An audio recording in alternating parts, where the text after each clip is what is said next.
Алыска Америкадан келип атса, биз Баткенден бул жака келип калышыбыз бизге мындай эле нерсе да. Келишибиз керек го дейм сөзсүз. Например, баа болбой калды дейт. Кто-то может продавать, кто-то сата албайт дегендейчи.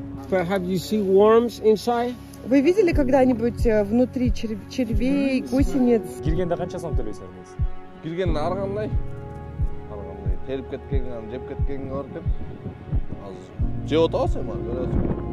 Жок эмес, совка жеген конкретно эле биздики. Но вот такие не получаются.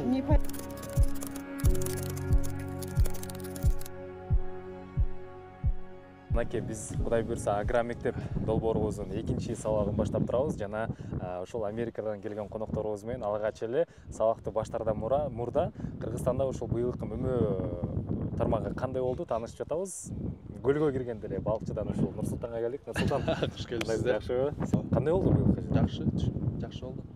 Бизге ар бир түнүн 400 граммдан өтүп калды. 400 грамм.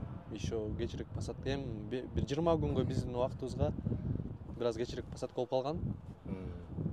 Например, баа болбой калды дейт.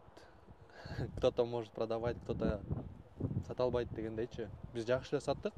Жакшы, шүгүр, Кудайга шүгүр. Рынокто спрос жок болуп атканда бир айла амалдарды таба ала турган бир өзгөчөлүгү бар экен. Быйыл агротуризм деп ача салдың. Элдер кааласа бул жака киргизесиң.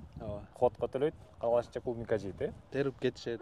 Кандай болду ошол? Негизи иштейт бекен? Например, элдер 120 сом, 130 сомго батышып калган учурда биз ошол нерсени ойлонуп бат-баттан кылдык, бирок сезон аягында кылып калдык, августтун аяктарында. Но бирок жакшы болду. 300 сомдон 350 сом, даже 400 сом айланып калат да килограмм. Ооба. Эми Нур-Султан, азыр бул жыл жыйынтыкталды. Быйылкы жыл кандай болсо дагы баарыбыз үчүн жакшы бир сабактарды үйрөттү деген ойдобуз. Андан кийинки жылга кандай план? Кудай буйрса биздин агро мектепке ушул Ысык-Көл районунун атынан да катышып жатасың, Ооба. Ушул мектеп тууралуу кандай ойдосуң? Бүгүнкү келген адистер тууралуу, деги эле алдыдагы пландар тууралуу айтсаң. Бүгүн ошо Калифорниядан бизге коноктор келди. Жакшы специалисттер, өзүнүн жумушун билген адамдар келди. Кудай буйрса агро мектеп силер өзүңөрдү отбор кылып тандабадыңарбы? Бул жумушту алып кетет дегендерди тандап алдыңар деп ойлойм. Кудай буйрса жалаң жакшы дыйкан, өздөрү дыйкан, клубниканы өстүргөндөр, ошолор өздөрүнүн билимин тереңдетип окуп атышат. Кудай буйрса келечекте биз да өзүбүз кийинки жылы көбөйтөбүз. Уже башкача иштейбиз дегендейчи. Быйыл азыр чисто наблюдение кылып, анализ кылып, ким кандай болду, сбыт жагы, өстүрүү жагы, көчөт жагы, ошол эле керектүү материалдар. Бирөөнү карабаш керек. Например, Бектемир байке же Алишер байке же дагы бирөөсү ушул кылып берип коет же сатып берип коет дебей, өзүбүз аракет кылышыбыз керек. Алла гана таян.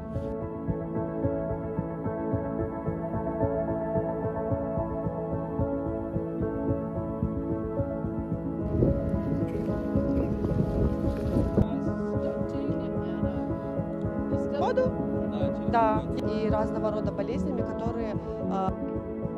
Биз Ысык-Көлгө балыкчыга келдик. Бул жакта мынакей толгон фермерлер күтүп турган экен. Кудай буйрса биз азыр ушул жактан алгачкы практикалык сабакты өтөбүз. Мен атым Руслан. Биз тиги Алыска Баткен областынан Кадамжа районунан келдик. Ошол меймандар келип бизди билим берип окутабыз деп ушундай мүмкүнчүлүктү создавать этип атканыңыздардан сиздерден ыраазыбыз. Алып келип моменттен пайдаланып окуп калайлы деп ошол жактан келдик. Алыска Америкадан келип атса, биз Баткенден бул жака келип калышыбыз бизге мындай эле нерсе да. Келишибиз керек го дейм сөзсүз. Ошол эң биз үчүн азыр кызыктуу иш болуп атат.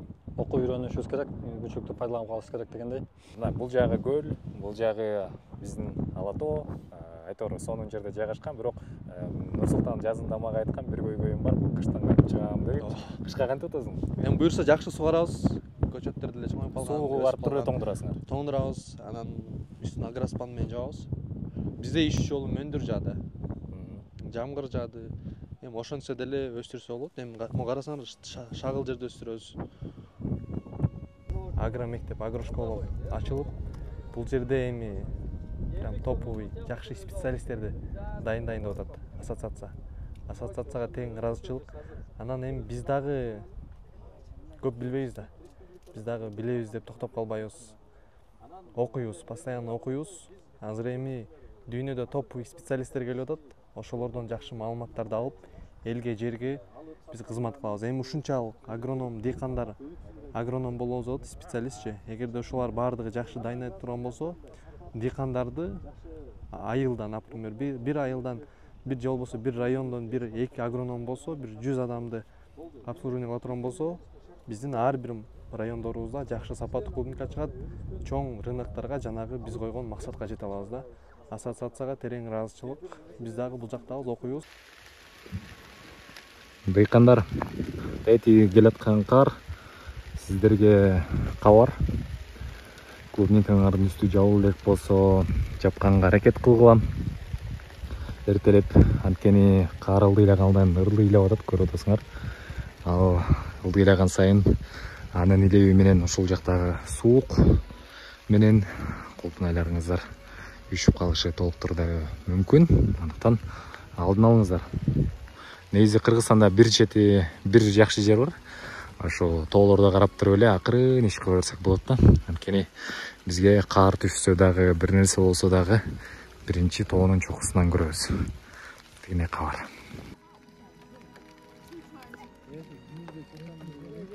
Бул болсо Портола деген сорт экен. Отогондон кийин, суюлткандан кийин ушундай болуп тур да. Азыр могул жагы Мальга, бuyagы Мальга. Мальгасы аябай көйгөйлүү экен. Портоласында дагы көйгөйлөр бар экен.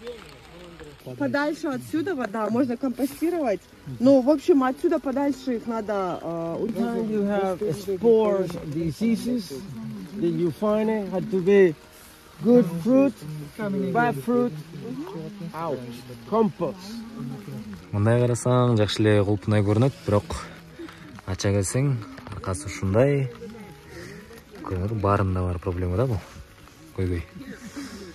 Анан бул жактагы адистерибиз айтып атат, силер ушундай мөмөлөрдү үзүп туруп, монтип ортого эле таштап койсоңор дейт да.